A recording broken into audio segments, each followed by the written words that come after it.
We've got some Hey, fresh I'm new young Luis. talent And doing some I'm things Luis. that I And know you're you listening to haven't the heard Content is before. Profit podcast. And we spent the last 4 years learning the strategies and techniques from some of the top marketers in the world on how to create content that turns into profit. If you'd like to learn how to turn that content into profit, just go to contentsprofit.com. There's a surprise in there for you. Oh, yeah. Oh yeah, go check it out right now. Or Let's maybe after this episode, because it's about to be epic in here. I mean, And if you can multitask, that definitely goes. yeah, that could help too. Just saying. Yeah. But today we're going to be talking all about the power of building your own platform. Oh, it's so going to good. show you how a platform can create some really cool opportunities for yourself.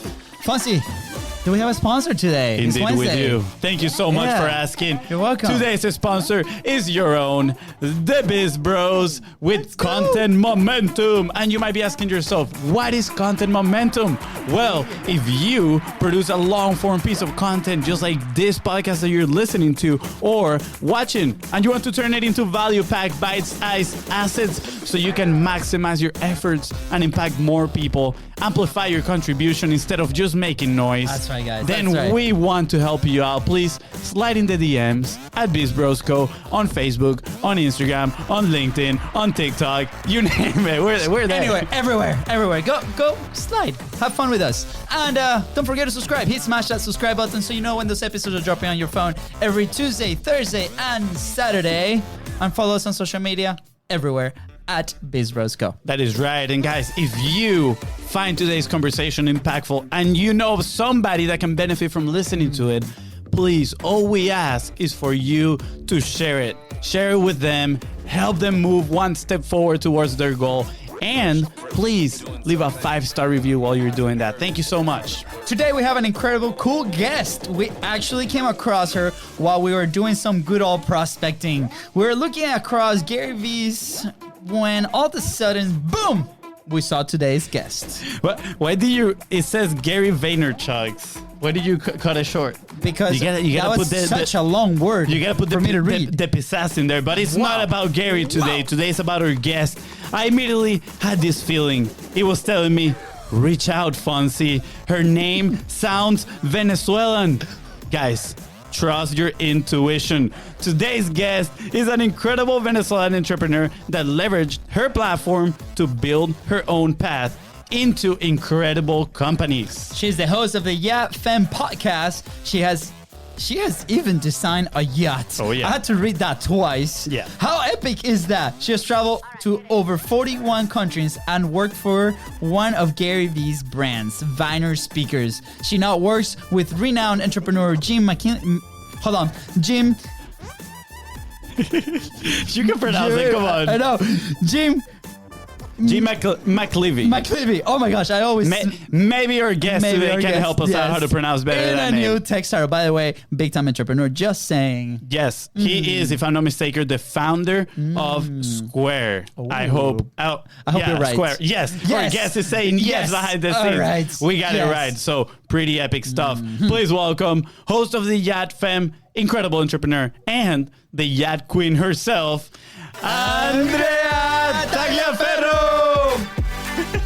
Hi guys, thank you so much for having me on today. That was pretty epic. I think I should step up my intro guest on my own platform. That was awesome. Thank you, Andrea. Thank you. We just like to have fun with it, to be honest. Yes, the real question here is, did we pronounce that name correctly? So it's Jim McKelvey, McKelvey. co-founder of Square. His other partner is actually the founder of Twitter. So pretty high. Look at that. Yeah, you I think you're hanging out around the right people, Andrea. But, today's is not about them. Like, yes, they can be cool, but you are cooler, Andrea. And this is to highlight you and highlight your path, because we connected a few weeks ago and you told me all about your story and my mind went like this, kapoosh. I was so surprised with your path and how you changed, adapted, created your own opportunities. So I would love for you to share a little bit of your background so people know what we're talking about here. Well, thank you so much. I actually am very amazed with what you guys have done. Like, it's super professional from the graphic design. I was even telling today, I was like, it looks Venezuelan, it has so much soul. It's just so well done and put together. But going back to me, I just say it's architect turn yacht designer, turn marketing, so I started in Venezuela as an architect, moved here because I think a lot of people are familiar with the Venezuelan story, how we all like migrated and we're now taking over the world pretty much. From there, I realized that the way of the world to communicate was now telling stories. And I did not know what that actually meant. How do you formulate your stories? And that took me to social media, becoming a digital expert. Then I had to tell a story. And one influencer that I listened to, that it's a travel blogger, said, yeah, great, you want to start talking? Well, you have to go do something and then be able to talk about it. Yes. So if you want to be a travel blogger, go travel. So I was like, you know what? I did. In a year, I traveled every month to a place that was different. That meant outside of the country, within the country. So after I was like, yes, travel blogger, I decided to also be part of a yacht building. So I was able to design a yacht, not solely I was part of the team. I'm not taking full credit about it, even though they're not here, so I could.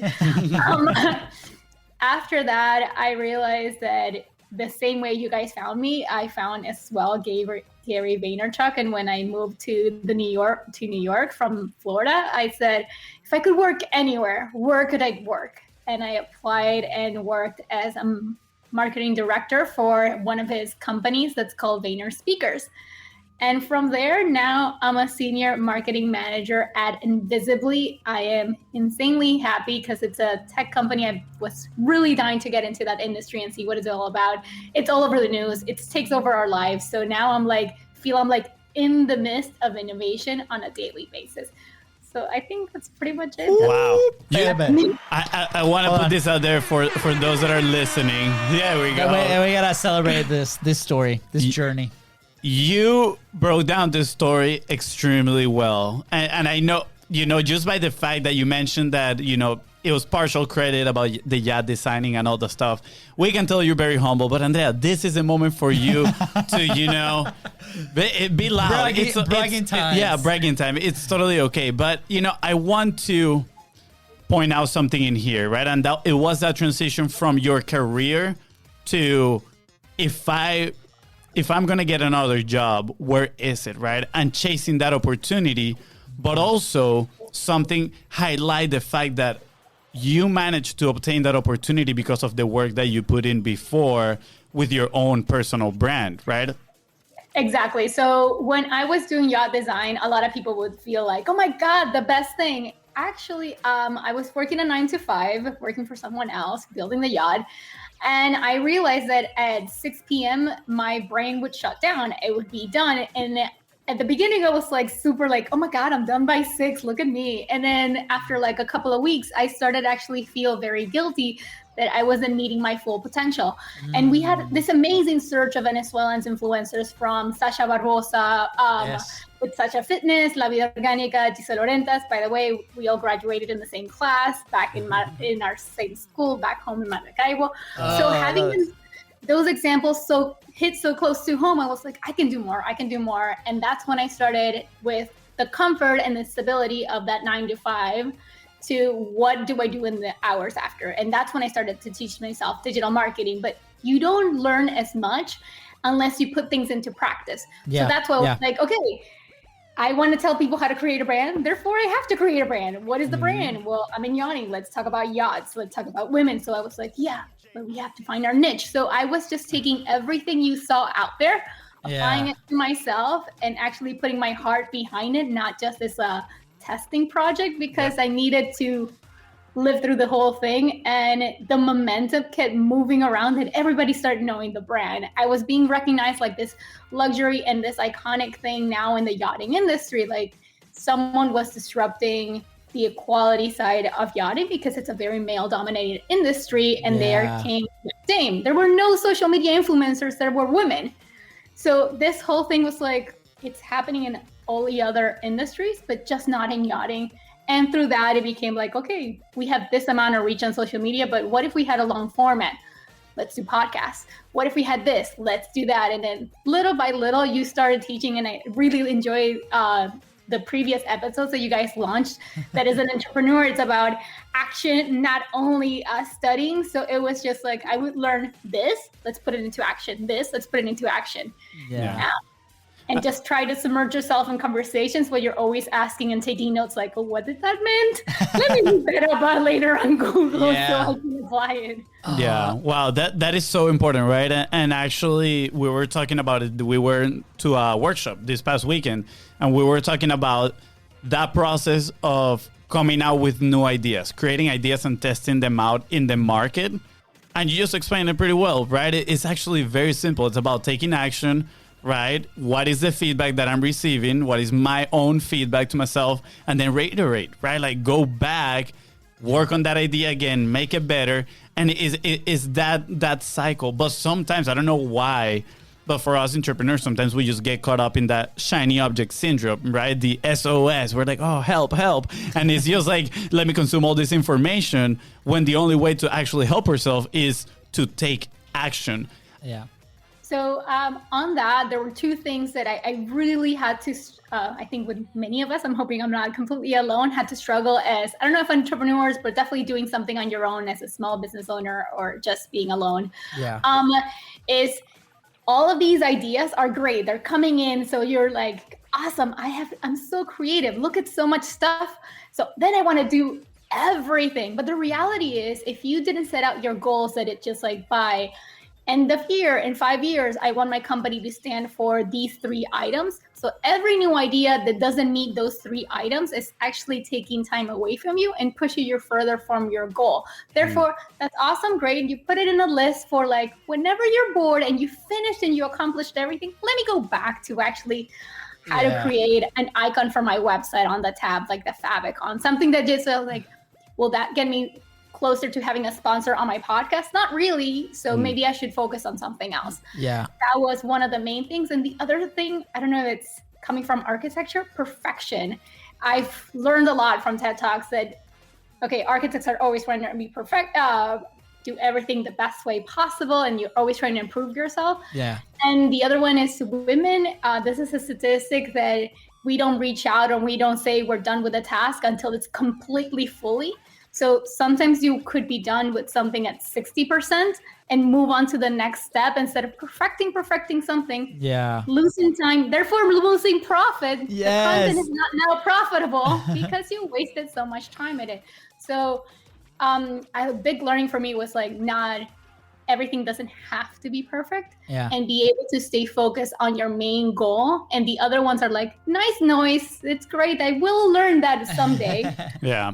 I will learn German someday. Does it have to be this month? No, it doesn't. Yeah. So we are relating to such a deep level right now, and I'm sure my brother is gonna dig into this story right now. Andrea, I think you are like in our heads, right? And there's, you know, as you were sharing your story, there's a couple things you were talking in your sleep yesterday. Louis told me everything. So don't tell her. But it's incredible because I mean, you read my mind. I was about to ask you about the architect background, right? And we can dive into that and how it applies moving forward, like your previous careers, of like if we can grab some tools, because in the entrepreneurial journey we see a lot of people that might be executing on a field, but they might not be happy with, you know, their lifestyle or the process or the solution that they're working on, and then they implement that what they've learned into their new scenario. But before that, I wanna highlight a term that we usually say in the show: cara tabla, table face, hashtag table face. Yes. So here's the framework on it. You and how you probably applied it, right? So if I could work anywhere, right? Like that was a question that you asked yourself. And in this, I want to, you know, relate it to the audience on the entrepreneurial side, right? If I can work with anyone, if I could produce for somebody else, right? What would I do? Where would I go? And sometimes it can be really challenging because we might feel that we're under that one person that we can reach out and have a really cool conversation with and give solutions to that person. So in your case, how you did it, and then you literally applied the table face concept and went out and got that opportunity, right? We're like, hey, let's get out, let's reach for that opportunity and create that opportunity. So I want to just highlight that's been something that was born out of our Venezuelan blood. The second I said it, you were like, oh my God, how is he applying that, right? How is he doing that? But it was very similar to something that we did with, for example, we adore Marley Jack. She's in the YouTube space, and she was creating this event for her VIPs, and we reached out and be like, hey Marley, we want to be part of your event. We want to talk to your audience. And she's like, oh, as a matter of fact, we're actually looking for a speaker for our VIPs. Do you guys want to do it? And we're like, absolutely, right? So sometimes, right, we let opportunities pass because we might not be brave enough to go and ask for really what we want in a very respectful way. The proactiveness. Exactly. So I want to highlight that of you. And I think that's a trait that you've shown throughout your career, to go and reach and find those opportunities, right? Which we'll probably see in many cases. I also want to highlight, you said, what if we apply this? What if we take action? What if we do this? And I relate so much because that was the same approach that we did with our show when we first started. COVID hit and our business took a very big hit because we're helping a lot of local businesses. And we're like, well, what if we produce a show? What if we do it live? What if we actually start doing some other stuff? What if, and with that mentality, we started executing, right? To your point of 60% and then get it better afterward. But it was like we were executing to a point that we were consistent day in, day out. So I just want to grab and distill those ideas and your lessons that throughout your story you've implemented. And I think everybody else on the audience or listening right now can apply on a consistent basis. It's like, what is my framework on applying these things, So I loved it. Thank you so much for obviously sharing your story. And now you know what table face means in the content world. Well, I'm sorry. Oh, no, go ahead. I wanted to go back to those 2 points, which, by the way, thank you so much for recognizing.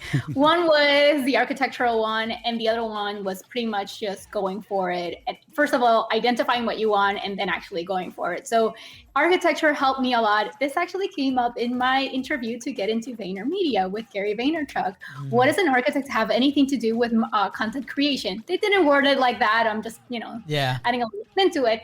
But I told them, well, the reality is we've been telling stories in architecture and creative for the longest time. I just was packaging it and creating a result for a different scale. Right now it was 3D, it was space, but we're still carrying out an emotion that people feel when they're within a space.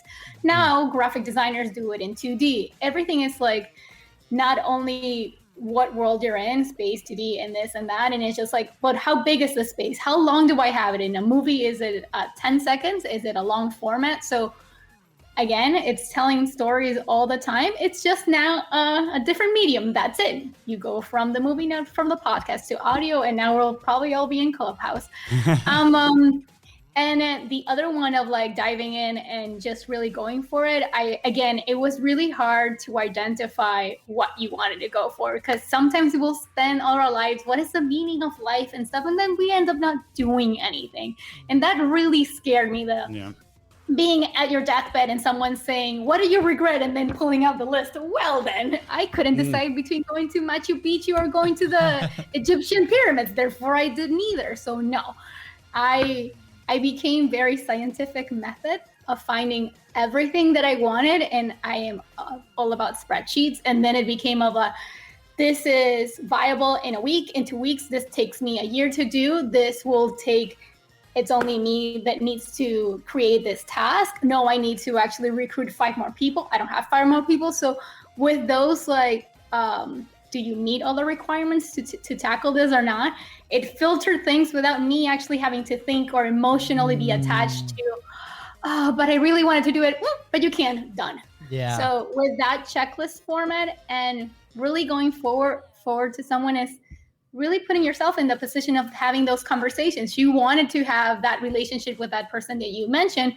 Why don't we start a conversation? Why do I prove myself? Yeah. I call that the digital, door-to-door salesman. And I actually actively do that on social media, where if I really want to talk to Luis, okay, who does Luis engage in, for example, on LinkedIn? Who does on LinkedIn engage with him? So I start talking to everybody in his community. The moment Luis talks to me, everybody's been talking about me from his personal friends. So I already laid the groundwork for us having a wonderful collaborative interaction. Yeah. So that's sort of what I did. I love that. This is so good. It's like you're in our heads. Andrea. You're saying, okay, so, and this is the power of relationship building, right? And let me ask you, like, where did you learn this? Because, like, for us, this platform has allowed us to develop these relationships as well with people that we could potentially help. They can help us, right? And it's this synergy that happens with the people that we've been able to bring into the show or into our world, right? And it's all perceived as very high value for the guests and for us as well. So was this strategic relationship building framework, did it come to you? Did you learn it from somebody else, right? Because I'm going to give you a very boring answer, and I feel I'm terribly going to disappoint you. No, tell me more. I left that wonderful and exciting book of ideas we all have. We already carried this little notebook that we like write in the margins. Boom, this came to me and write it down, which was great. But every time I wanted to look for ideas, first of all, I couldn't find them because it's not like something was highlighted with more priority than the other one. Then I had to go back and be like, is this important or not? There was no organizational mainstream for my ideas and what I would execute. So the boring part is just I found a dynamic way, not only of a Google Sheet, but of a dynamic Google Sheet. And I use a lot of Airtable. Airtable has changed my life, and I'm definitely not getting paid for this. But you're constantly changing. This is a priority, but this thing changed in the world. Therefore, it gets dropped down to a week later, 3 weeks later. So I go into the spreadsheet almost like on a daily basis to be like, I don't go to sleep thinking at 5 a.m. I'm going to do this. I do. And then 5 a.m. rolls around and I forget what the hell I'm supposed to do at 5 a.m. I can barely stay awake. So go to the spreadsheet and be like, priority, okay, organize myself and then move forward. Because it's the same thing with Mark Zuckerberg that wears the same t-shirts every day. So he takes part of the thinking out of the equation to actually stay focused on the main goal.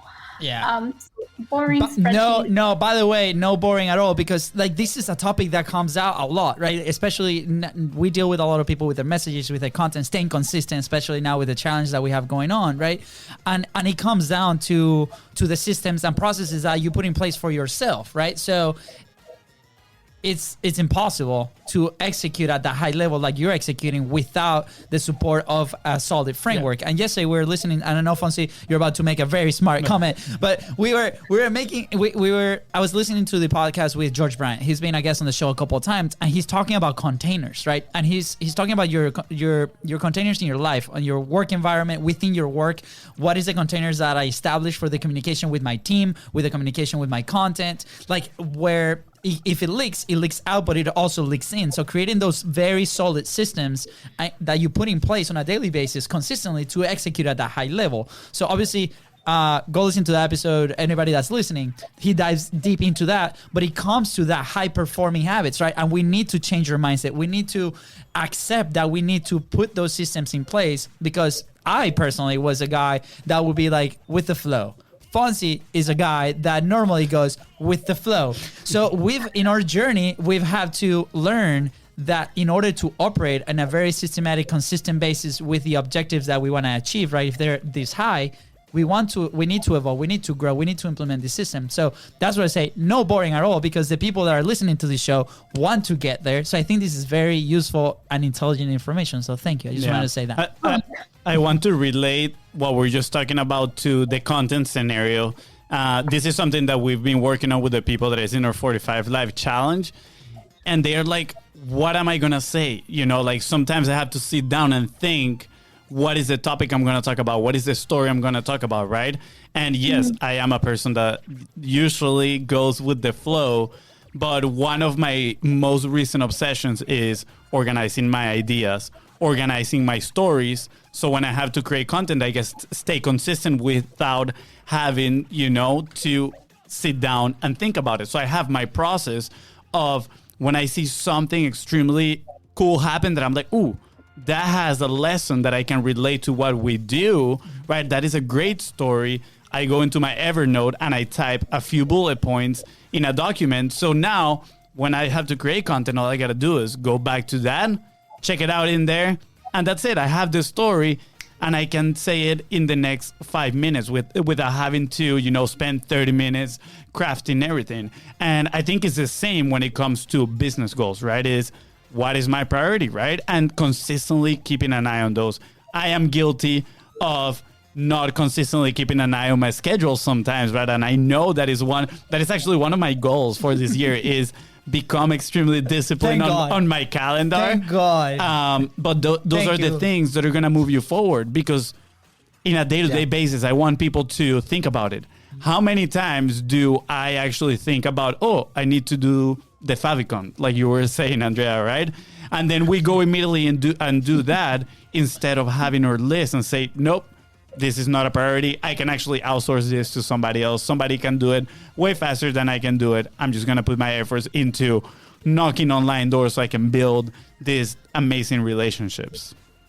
I like that. I like that point a lot. Sometimes, and I'll say it again with, I don't know if favicon is the right one because I don't know if everybody knows that terminology, but let's say creating a label on your email. So every time one email, so you get dumped in there. Very simple, right? Sometimes this may be simple. It may not really help the end game, even though this one was really important.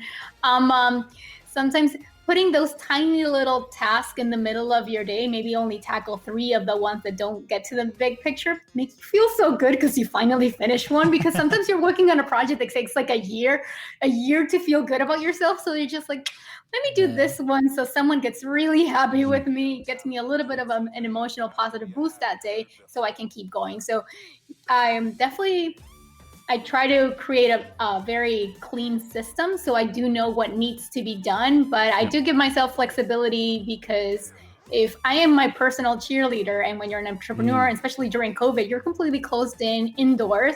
If you're not constantly finding those tiny little things you can reach, you will start feeling a little bit defeated. And with entrepreneurship, with something new, we have more failures than successes. So we need to sprinkle those things in there to make us feel a little bit better.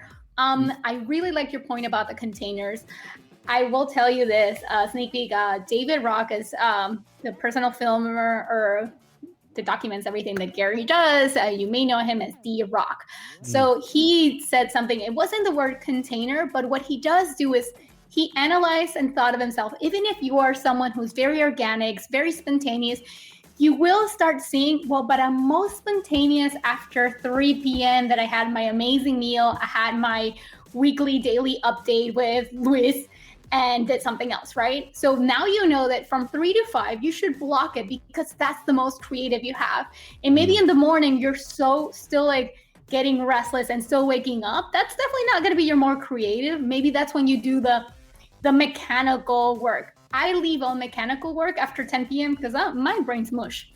I need to keep going, but nothing creative. And I learned that in architectural school. Yeah. People would go into these 3 a.m. benders. At 10 p.m., I was just doing labeling this, duplicating lines that needed busy work that needed to be done, but I didn't need to be in my optimum thinking power to actually get things accomplished. So knowing yourself the best way when you actually can target things in the day will even make you even more effective and reach those goals. So good. Yeah, that is so important. So do you have a sort of time management where you are reflecting on what you're doing and asking yourself, multiple times a day or throughout the week, when am I the most creative, right? When do I have this power? Because I feel like a lot of people, they can start thinking right now, they're like, oh yeah, I'm pretty good after 6 p.m. I can do some stuff after 6 p.m. But they don't really know it for sure. They don't document this. But the thing is, with me, it wasn't that hard to tell. It was the next day, anything that happened after 10 p.m., you were literally throwing the garbage. So I didn't have to go through this really self-analysis. It was it just does not work. Yeah. Right?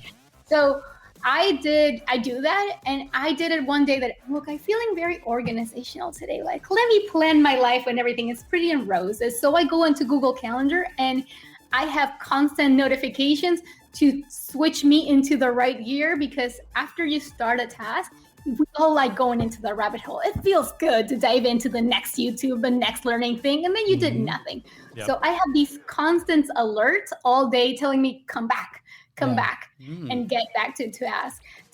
That's something I think really good when you have a partnership with someone else knows that, by the way, we need to finish this and pulls you in. But when you don't have that, you really should rely on so many programs out there that you're already using, but maybe you're not using them to help you to get a little bit more structured. So that's what I would say. Yeah, I love it. And, to bring it to the context of content, right, and content production, and a lot of people out there, like, trying to figure out their message and try to figure out their consistency cadence, right? Like, how consistent do I need to be, right? Or if they're increasing volume, right, what is that cadence that's going to allow me to do that, right? So while figuring this out, this information that Andrea is sharing with us today is so useful because you can start seeing patterns in your behaviors and your thought processes. So, when we're creative, is that the moment to sit down and maybe, figure out, new concepts, right?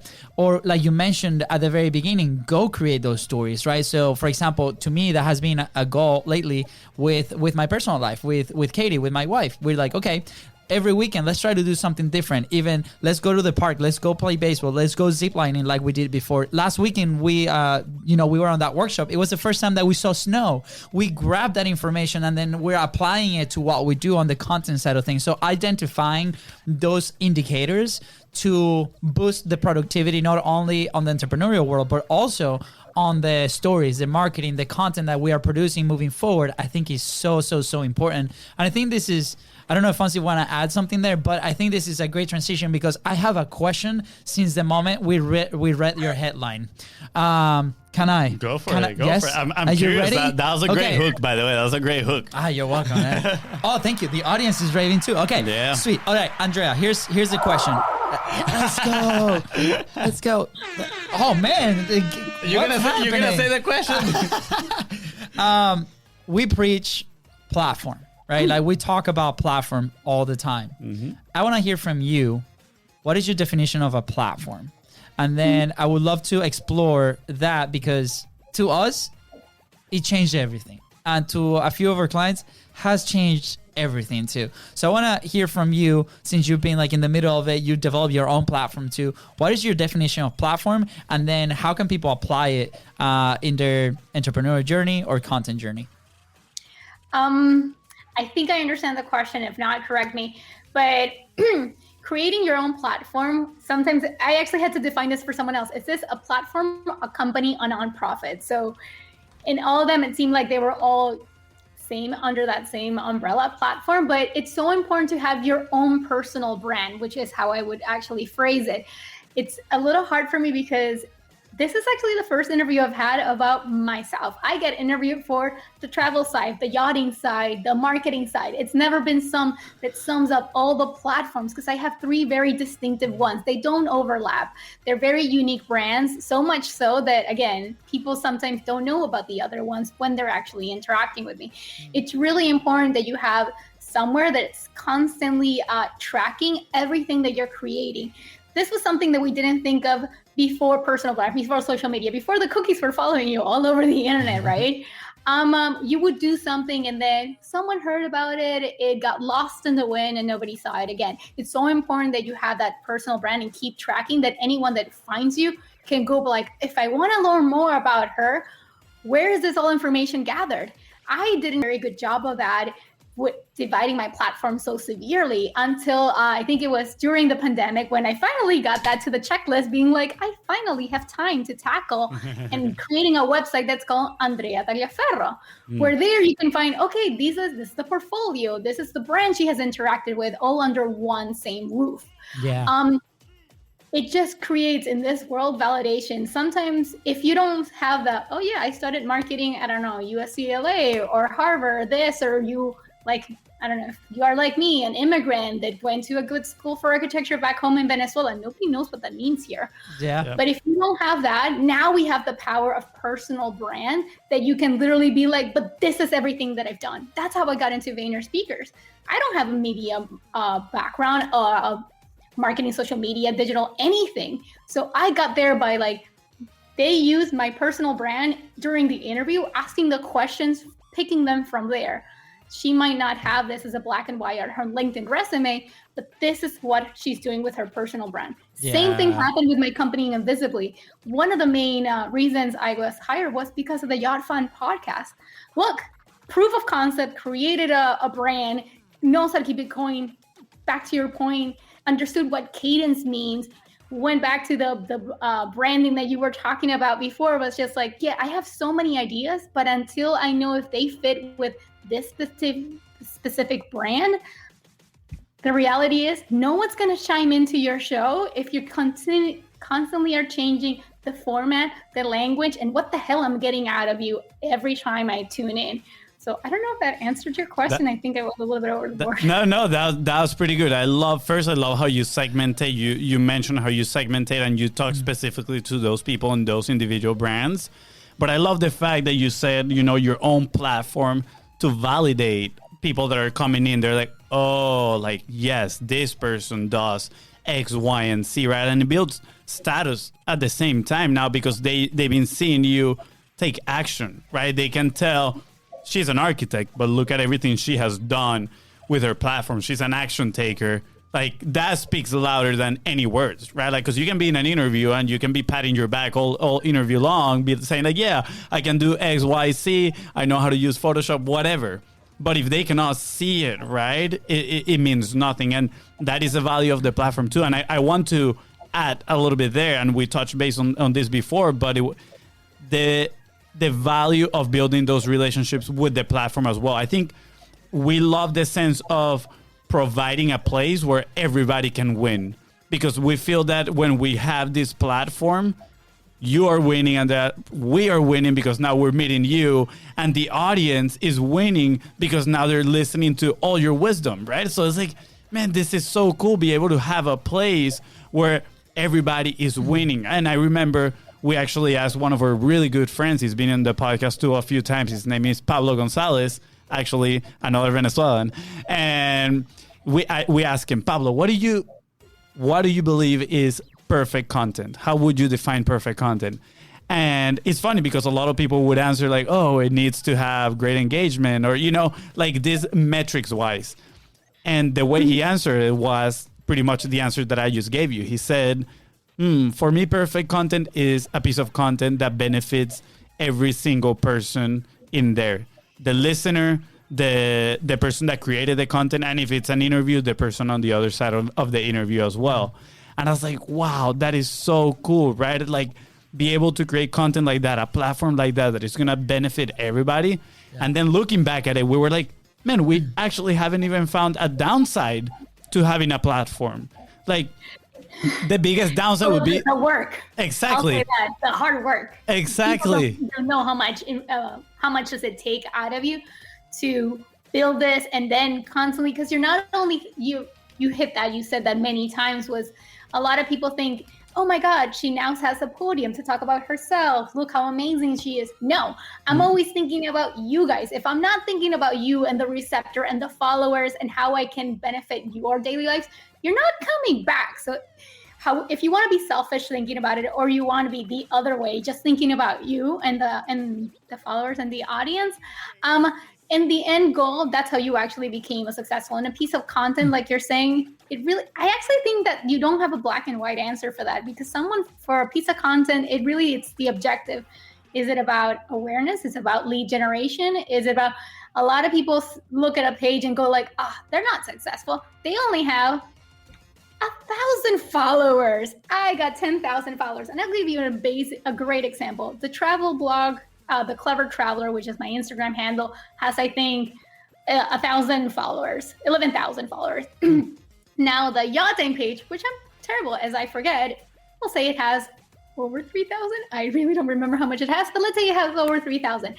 I get better results with the 3,001 than with the 11,001, because the 3,001, if I only get 5 people that answer that content, it was so targeted. The audience segmentation was done so well that I get rewards instantly. And if I care about business, Yacht Dame is doing better. If I care about awareness and sharing my life and being more organic and spontaneous, the clever traveler is doing better. So it really depends on what are you trying to achieve with each piece of content. So it's not a black and white. And I'm saying that for everybody that's like, I only have my grandparents and my best friends from Venezuela that continue to follow me. But if you're just sharing your life and you're just using the tools to stay connected, you're doing amazingly. That is exactly what you wanted to achieve, and you're achieving it. Absolutely. I love your answer. And there's a question that popped in my head. It's like, what is the framework of a platform, right? And as you were trying to explain it too, I was like, okay, her answer is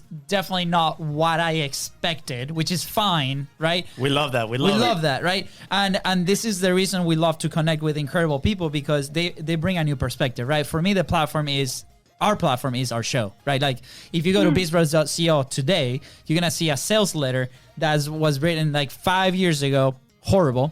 So definitely don't go there. Lots of grammar mistakes. But it's fine. So what happens is, we use content as our vehicle to develop relationships, to build awareness for the service that we offer, to create partnerships, strategic partnerships. There's a lot of objectives, right, with the show itself, right, that at this moment in time, we might not need that website, right? Because guess what? People that are focusing on that are going to they're going to come into the conversation at a different stage that I don't want them to come into, right? So what happens is, because of the people that listen to the show, and this has happened with the audience many, many times. They come in, they listen to a few episodes, they start to understand exactly what we do, and then they come into the conversation already understanding what we do. So as we grow, at the very beginning of our stage with the agency, that helped us big time, because it helped us target the conversations with the people that we could potentially serve the most. Talking about the guests and talking about the audience. Now, as we've been able to grow, now we're starting to look at that list that you were mentioning at the very beginning. Oh, well, now it's time to develop that side of things, right? Now it's time to develop that other side of things. So, for example, when people ask us, well, guys, what do you guys do? All I simply say is like, go to our social platforms and see the execution on the content that's happening there, right? And they're like, oh, I get it. You guys are everywhere. Yes. So we help you, and then we come in with a solution we'll come in with a plugin team that can help you achieve something like that if this is exactly what you want, right? And then there's a conversation that happens if it's this really the system that we need to put in place for them. But they come into the conversation in a place where I can help them the most possible, right? As the company grows, as the platform grows, there's different points of entry, like we're seeing today with the 45 Live Challenge, which is people that might not have the resources to get there, but they want a solution to their immediate problem. So to me, that has been like a massive lesson also. So I love your perspective too, because you see platform in a very different way, but both of them serve the audience in a very specific way, and is valuable 100%.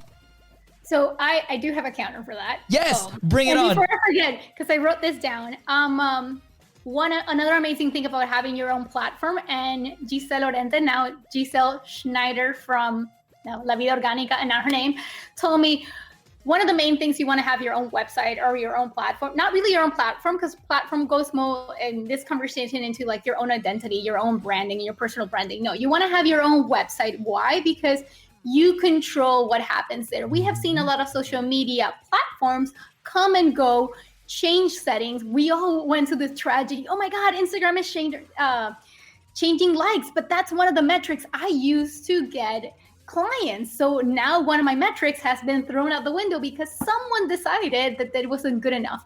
But on your website, you can control absolutely everything. So that's why you want to have it.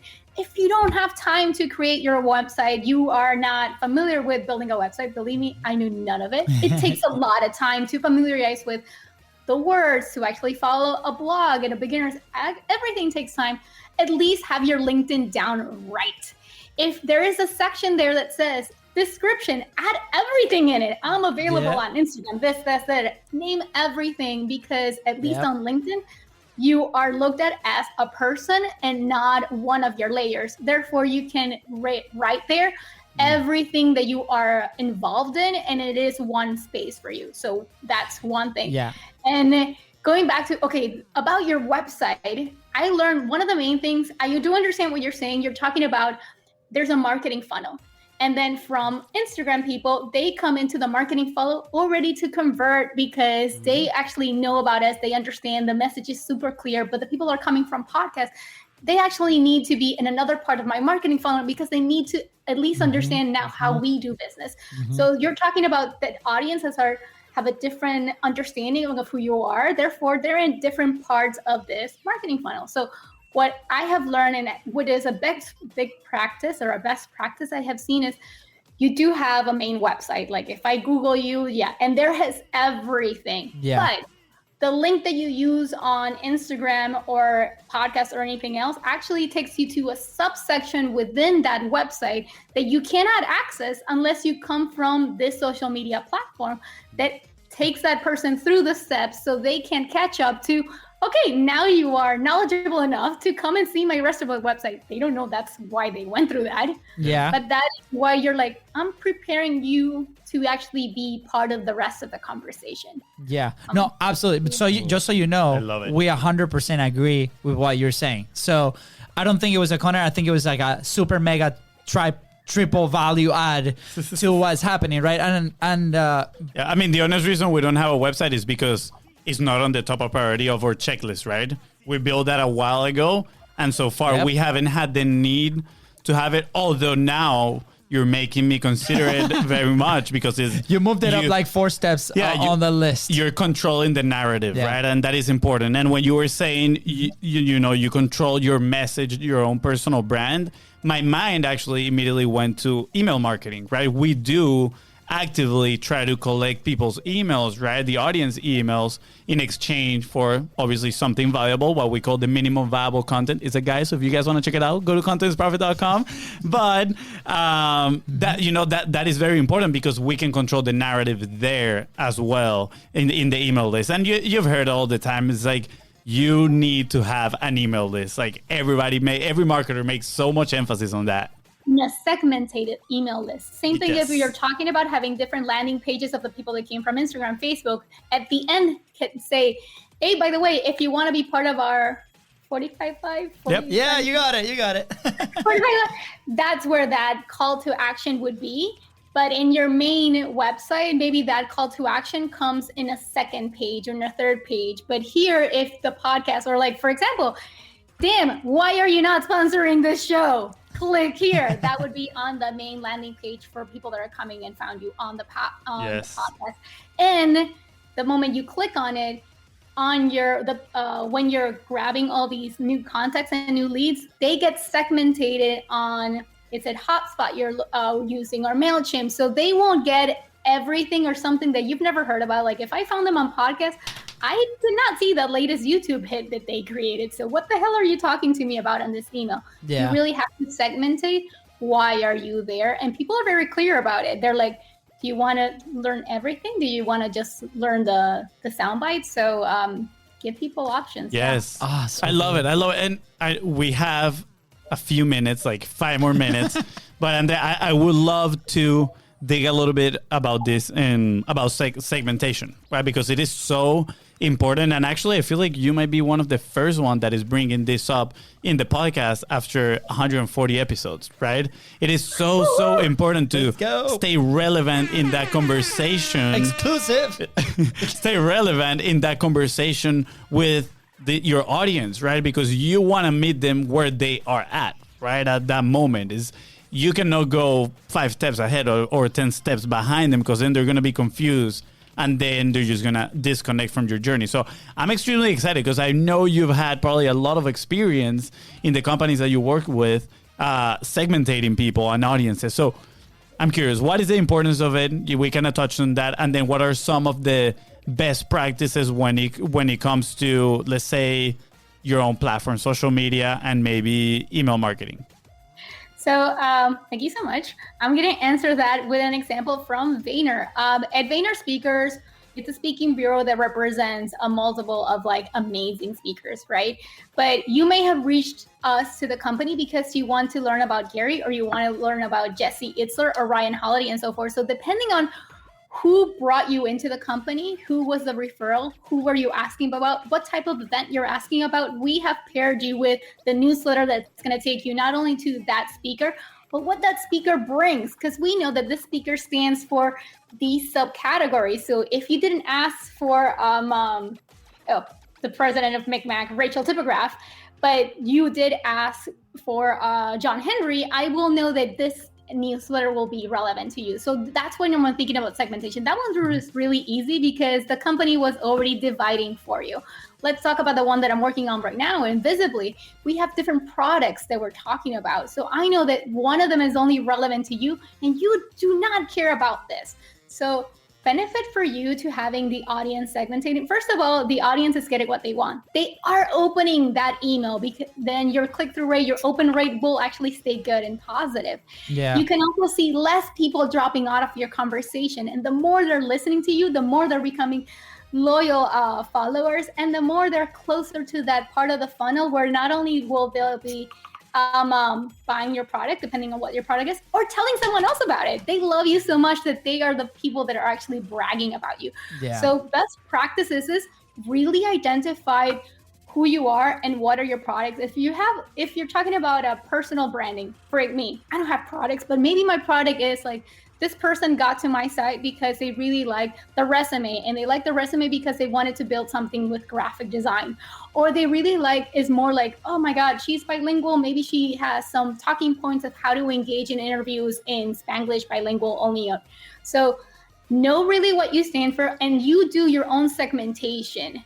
These are the different reasons why possibly, and this is a hypothesis, and then you test out that hypothesis and see like if people are still engaging with us. You still can tell them, by the way, there's another topic where other people are looking at me. Maybe they will click on it, or they just stay in their own lane and it's just like, no, I don't really care that you're bilingual. I'll just stay here. That is so important. I want to add a little bit here is maybe like a word of caution, right? Because you come from the Vayner world, right? And Invisibly, which you guys have big teams that help you execute on all these segmentations, different messages as well, maybe, right? The Vayner was me. There we go. So, okay. I was a one-person show. Oh, there we go. There we go.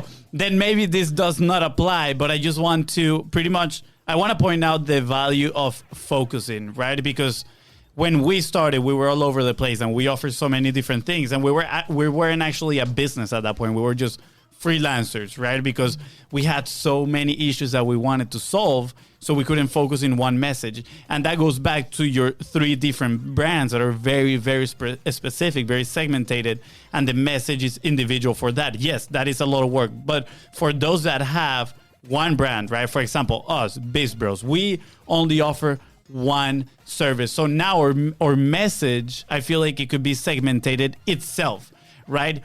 We just started the 45 Live about 2 weeks ago. So now we need to create a segmentation for that, right? You got 3 as far as I know.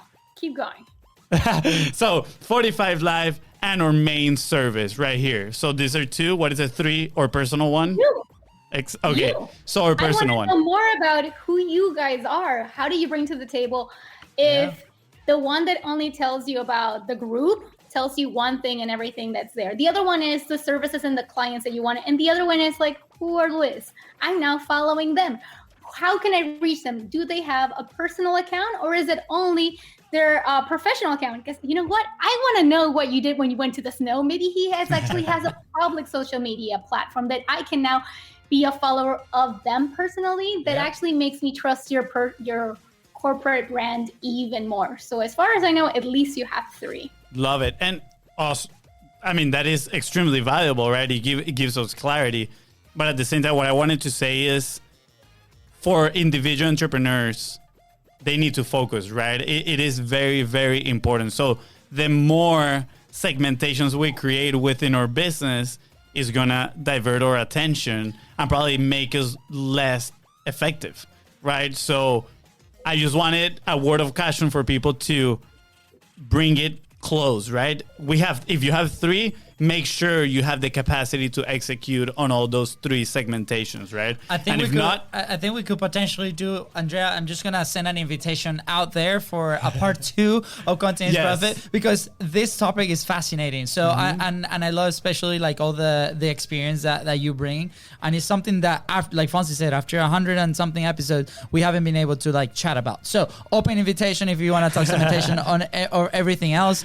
I know I've heard some Slack notifications notifications. So that's probably the team like, Andrea, come back to us. I just want to ask you the last question of the show. And I just want to say thank you again for your time and the lessons shared here. It's, where would you be if you did not publish? Where would it be if I didn't publish or if I wasn't in marketing? What do you mean? If you didn't create, publish your platforms, the content that you've started to develop with your personal brands. I actually asked myself a lot. I think we're in the world of like, what if I hadn't done this? What if I hadn't done like that? I probably would just, if I was born, let's say in an era where it's, you wouldn't talk about yourself, to be honest, I'm extremely an introvert. What you see took tons of practice of me like sweating and crying almost, like pushed to the brink. So this is just being push of what I needed to do to actually push my professional life forward. Many of those personal brands you saw were just for me to get in front of someone specific, and then I was done. I was really a means to an end to get to my main goal. So what would I be doing? I would probably just be traveling and not telling anybody about it. Just enjoying and that's it. Yeah. Wow. I relate so much to the sweatiness, let me tell you. The sweaty. Yeah. Fonzie gets sweaty pits. I get sweaty pits every time I come in here and I get nervous. I'm like, oh my gosh, sweaty pits. But yeah, thank you for sharing. That is so. The reason we ask that question, we always say, selfishly is for us to keep us moving forward, get inspired, right? But also it paints a picture for the audience of take action, right? Full circle, going back to the beginning. You need to take action, not just sit down and learn things. Take action is the best way to actually learn and move forward. Andrea, I'm sorry. Go ahead. No, go ahead. I always ask myself on the take action thing is every time I'm waiting for someone else so I can take to the third step, I always say like, okay, imagine they said yes and I can continue moving forward. So in other words, I'm pushing myself to the most I can actually do, no excuses, until I have to stop. And the reality, when you do that, you never have to stop because someone on YouTube already created a how-to about it. Yep. So you can continue to get to where you wanted to get to. I love that line. Imagine if they say yes. Go ahead. Golden boulder. No, it's not. That one. Bam. Okay. Andrea, where can people find you? Where can people connect with you, learn more about you, connect with you, with your teams? So to connect with me personally, I have a lot of social media platforms, but I really encourage you guys, Spanish speakers, English speakers, to go to LinkedIn. I'm on that baby 24/7. I love, that's my favorite platform. Please don't hate me. You can definitely DM me on any Instagram account, which is The Clever Traveler, Yacht Dame, Yacht Fam. I'm also behind on our company page that is Invisibly. If you guys are really concerned and you watch the movie Social Dilemma about, oh my God, all these platforms are tracking, they know every move. Amazon for some reason knows what I'm gonna buy before I buy it. Go to invisibly.com. Even today we launched our first people Google Chrome extension, so it's super exciting. Let's go. That's awesome. Congrats. Yeah. So follow invisibly.com so you can take back control online. That's awesome. Guys, go right now. What are you waiting for? Yes, if you are listening to the podcast, just scroll down. All the links are going to be right there. Connect with Andrea. Connect with Invisibly. Yeah. This is good. This has been amazing, Andrea. Thank you so much. I definitely encourage you guys to connect with Andrea in LinkedIn. She answers so quickly. I was like, wow. It's like so fast. Like when I reach out to you, I was like, wow, that is pretty impressive. Like barely anybody answers. If your LinkedIn profile like explodes, and it's because of the show, obviously, clearly. And I wouldn't think anything else. Absolutely. All right, guys. That interview on Univision has nothing on you guys. Oh yeah. Oh, we didn't touch on that. Right? Okay, part 2 coming soon. Just saying for the audience, let us know you enjoyed this episode. Probably yes. If you did enjoy, send us a DM, and we'll show that to Andrea to book her a second time. All right. With that said, thank you so much for tuning into Contents Profit Podcast. Go ahead and subscribe. Smash that subscribe button and follow us on social media at BIZBROS Co. That is right. And if you find this episode impactful and Andrea has inspired you to take action, please don't forget to share this episode and leave a 5-star review. Thank you. Bye, guys.